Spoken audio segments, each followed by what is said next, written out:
Según ellos no podían dar muerte a ninguno, pero ellos se confabularon contra el Señor, contra el Hijo de Dios, y lo llevaron hasta Poncio Pilato.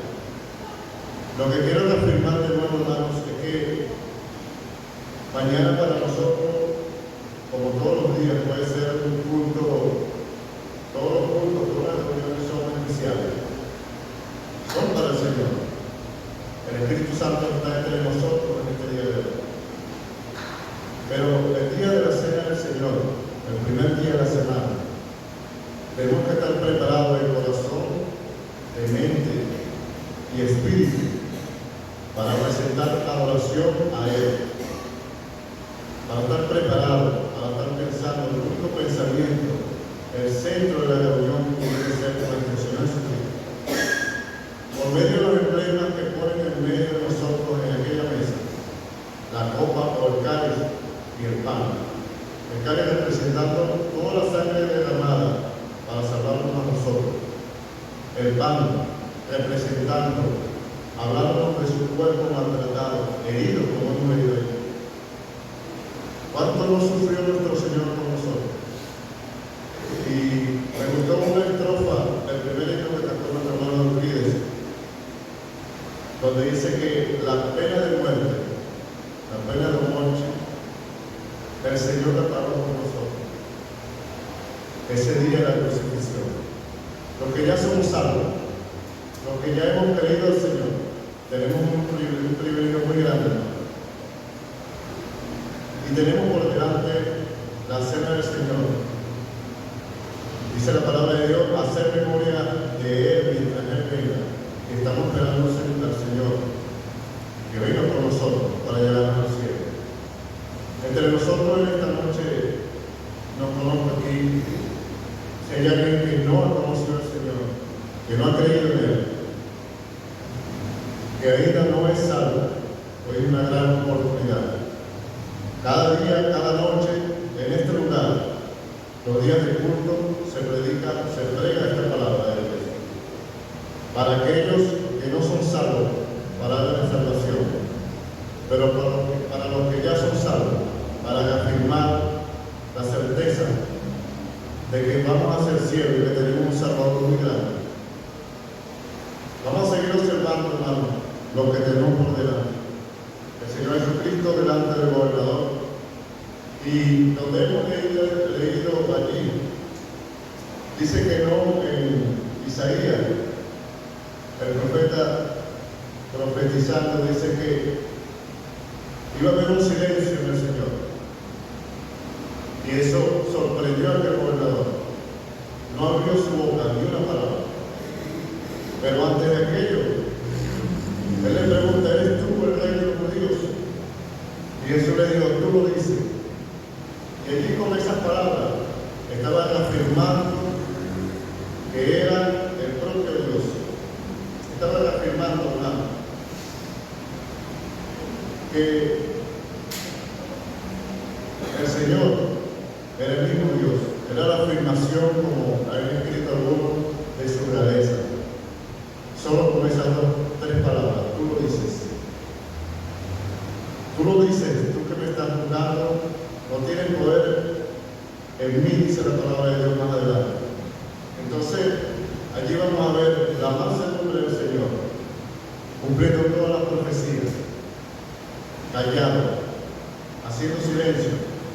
Ninguno de nosotros, ningún hombre que haya nacido o que esté por nacer tiene esa capacidad. Solo Él siendo Dios. Estaba diciendo un hermano hace días allá en Cambé, que a él lo golpean y ya está reclamando, que está falando, que protege en contra de aquella persona. El Señor llevó tortura, malos tratos, el Señor fue rechazado, el Señor fue herido, como hemos leído aquí. El Señor no abrió su boca para proferir palabras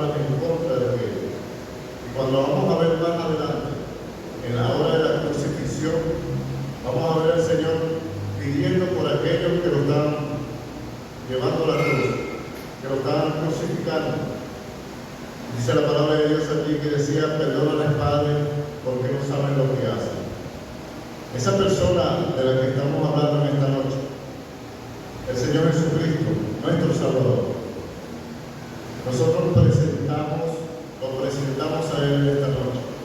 Y vuelvo a repetir para aquellos que no es salvo todavía. Y para tener este alto privilegio que tenemos cada uno de nosotros de ser salvos. Y dice la palabra de Dios en la primera carta de Pedro, para hablar bien de aquel que nos llamó de las tinieblas a su luz admirable, el Señor Jesucristo. Hablar bien de aquel que nos dio vida. La palabra de Dios dice vida en abundancia por la eternidad, porque es para siempre. Esta vida que llevamos en este mundo está cubierta por el Señor Jesucristo.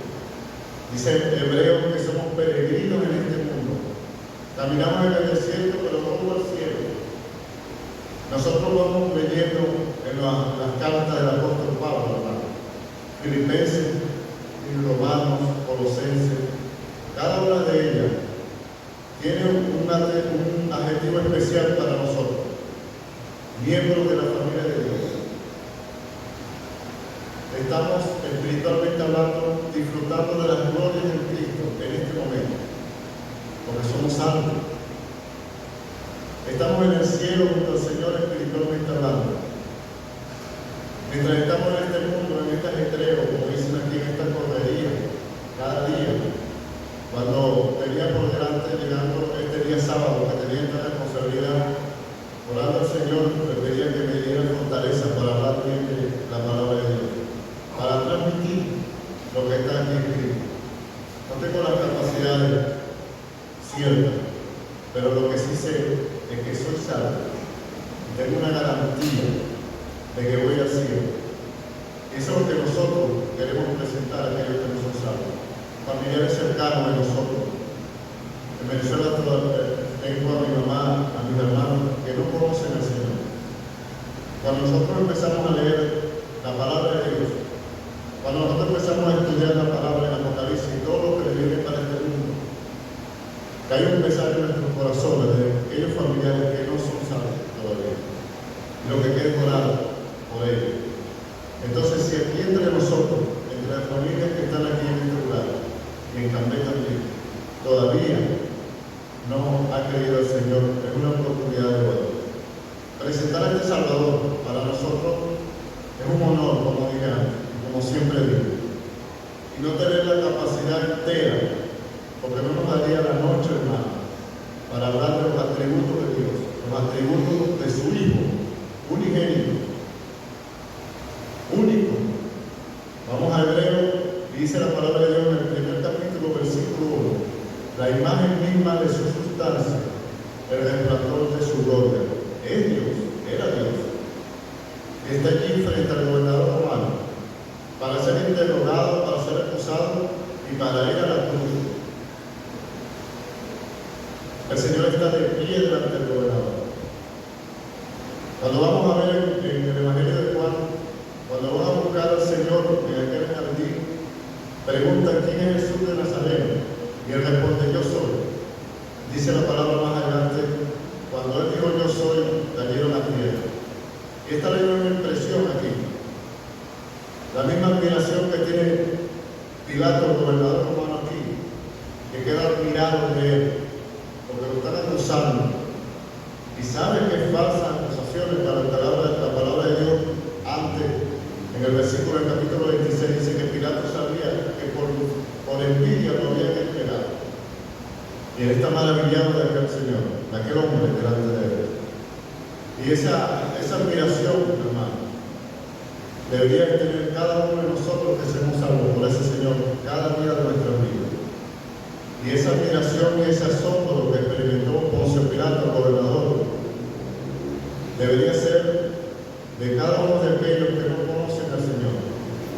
Al escuchar la palabra, al escuchar hablar de Él, al crecer en una familia que está entregada al Señor, en una familia que profesa fe, que es cristiana, un miembro de esa familia que no es salvo, está privilegiado de estar aquí, solo por escuchar y por prestar atención, de que aquella familia le sirve a este Dios tan grande, a Salvador del mundo. Un privilegio muy grande para nosotros en esta noche, el estar aquí, como dije antes. Pero llevar a los corazones de aquellos que no son salvos es una responsabilidad muy grande para todos los hermanos que están aquí y que tienen este púlpito, esta tarima, para llevar ese mensaje, el mensaje de salvación.